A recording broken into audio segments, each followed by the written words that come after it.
Fox News confirming this hour that a top White House lawyer has spoken with Robert Mueller at length, sitting down with the special counsel 3 separate times. It comes as the New York Times reports White House counsel Don McGahn is cooperating extensively with Mueller's investigation. And now the president is reacting to it all on Twitter. I'm John Scott, and this is the Fox Report. Fox News has not independently confirmed some of the details in the New York Times report, but we have confirmed that McGahn took part in 3 voluntary interviews with special counsel Mueller.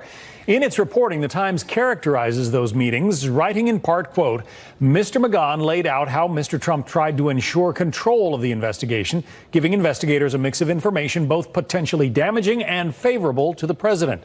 Mr. McGahn cautioned investigators that he never saw Mr. Trump go beyond his legal authorities, though the limits of executive power are murky. Let's go to Ellison Barber. She is in Berkeley Heights, New Jersey, near the president's golf club in Bedminster. The president is weighing in on this, Ellison. He is, John, as he often does. He's weighing in on this on Twitter. Earlier this evening, he tweeted this, quote, I allowed White House counsel Don McGahn and all other requested members of White House staff to fully cooperate with the special counsel. In addition, we readily gave over 1 million pages of documents, most transparent in history, no collusion, no obstruction.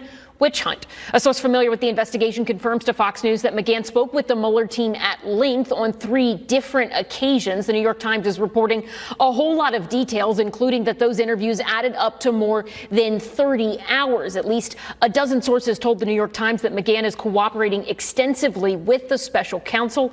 In interviews with Mueller's teams, the Times says that McGahn described the president's furor over the investigation and gave, quote, a clear view of the president's most intimate moments with his lawyer. McGahn's cooperation supposedly began because it's what the president's first legal team wanted. They reportedly thought that full collaboration would help bring the probe to a quick end. The idea that Mr. Trump would want McGahn to openly speak with the special counsel reportedly struck McGahn and his attorney as odd. According to the New York Times, McGahn and his lawyer became concerned that Trump might be setting Mr. McGahn up to take the blame for any possible illegal acts of obstruction. Instead of letting that happen, the Times says that McGahn and his lawyer decided to cooperate as much as possible. John Dowd, the president's former top outside counsel, called allegations of apprehensions about McGahn's cooperation with Mueller's team fiction.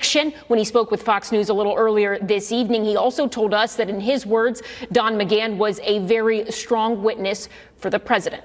John?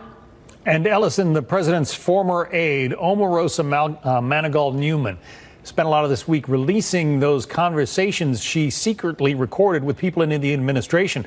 Is there any worry at the White House that more tapes are on the way? Well, the White House made pretty clear this week at a press briefing that they do not want this to be something that anyone is talking about, particularly those in the media, and that they feel like Omarosa Manigault Newman is not a credible source. Omarosa Manigault Newman, on the other hand, has made it very clear that she has no intention of sitting down or staying quiet. There are things that I write about, and then there are things that I'm going to save to share when the time is right. He is completely unhinged, pardon the pun, but what you're seeing is the unraveling of the 45th president of the United States.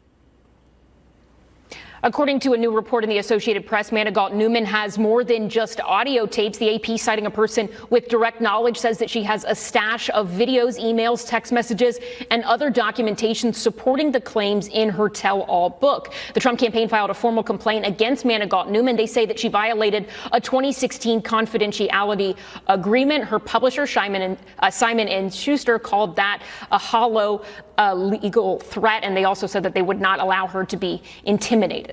John? Ellison Barber with the president in New Jersey. Ellison, thank you. Meanwhile, President Trump defending his decision to pull former CIA Director John Brennan's lifetime security clearance. More than a dozen top former intelligence officials slamming the president's move as an attempt to stifle free speech, a claim the president denies, telling reporters he never respected Brennan. Mr. Trump doubling down on that sentiment, tweeting, has anyone looked at the mistakes that John Brennan made while serving as CIA director? He will go down as easily the worst in history, and since getting out, he has become nothing less than a loudmouth partisan political hack who cannot be trusted with the secrets to our country. National security correspondent Jennifer Griffin joins us with more from Washington. Given the backlash, Jennifer, after the revoking of John Brennan's security clearance, will the president likely stop there? No. There are very clear signs, John, that President Trump is preparing to strip the security clearances of 8 more top former intelligence officials and 1 current Justice Department employee for their role in the Russia probe, as well as their criticism of the president in recent months. In an interview last night, former CIA Director John Brennan warned about a wag the dog type situation in which the president provokes a national security crisis to distract from unfavorable headlines. The fact that he's using a security clearance of a former CIA director as a pawn in his public relations strategy, I think is just so reflective of somebody who, quite frankly, I don't want to use this term maybe, but he's drunk on power. He really is. And I think he's abusing the powers of that office. Among those now in the president's sights, former head of the FBI, James Comey, former DNI, James Clapper, and Sally Yates. Democrats and dozens of former CIA officials have described it as an enemies list. The Washington Post reported last night the White House has already drafted orders from the president for more security clearances to be revoked, John. So why is the president taking a look at Bruce Orr? He's a relatively unknown figure in the Justice Department in particular.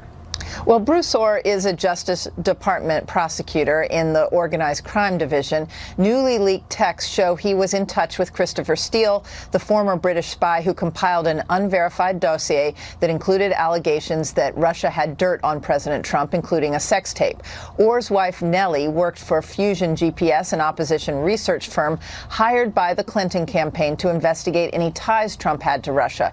It is not clear whether Orr was the actual conduit for the Steele dossier to the FBI. President Trump hinted at what he plans to do to Orr's security clearance while leaving the White House Friday.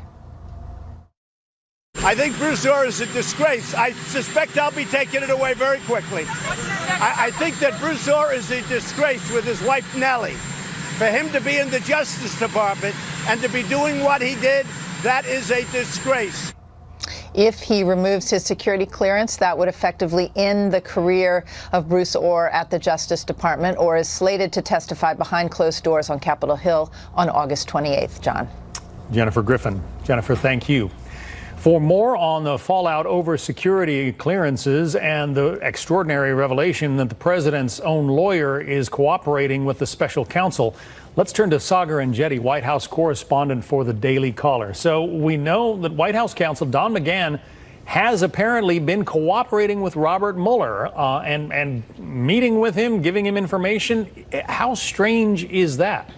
Yes, it is unprecedented for the White House counsel to be sitting down with the special counsel, especially for such a lengthy period of time. But I think it does indicate the White House strategy towards the special counsel probe, which is they truly believe, the president truly believes, that he can waive executive privilege in these matters because he has done absolutely nothing wrong. You see this in his repeated desire to sit down with the special counsel because he wants to tell the special counsel everything that he did during the campaign. He has been firm in his belief, and we hear it from him all of the time, that there was no collusion and there was no obstruction. And what was interesting in that New York Times report is it did say that the special that the White House counsel Don McGahn insisted in those 30 hours of interviews with Robert Mueller that at no point did the president exceed his authority as commander-in-chief.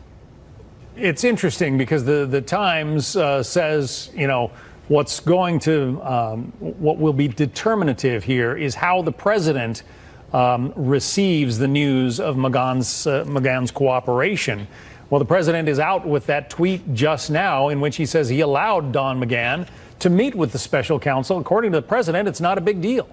Yes, exactly. The president's attitude toward this probe, to the documentation, to all the White House interviews, the reason he has waived executive privilege in so many cases is because, as I said, he is insistent. He is being remarkably cooperative to his own detriment, many legal authorities say. They're saying, you know, even if he has done absolutely nothing wrong, if this is truly a witch hunt, which they desire to take the president down, he should not be so open. But because all of this is essentially a political matter, matter. He's looking at this as, I have done nothing wrong. I did not collude with Russia. I did not obstruct justice. And so the best way that I can prove it is to let my officials spend as much time as they possibly need to speaking with the special counsel. But the Times suggests that maybe McGahn is somehow trying to help himself or ensure that he himself does not get into trouble through these, by arranging these meetings. That somehow doesn't seem to make sense to me.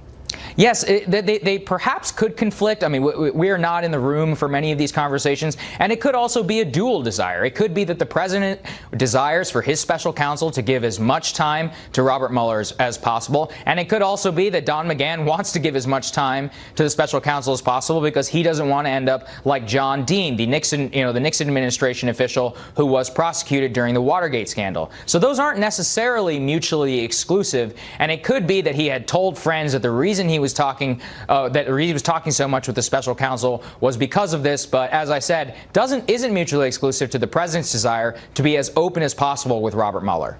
So let's turn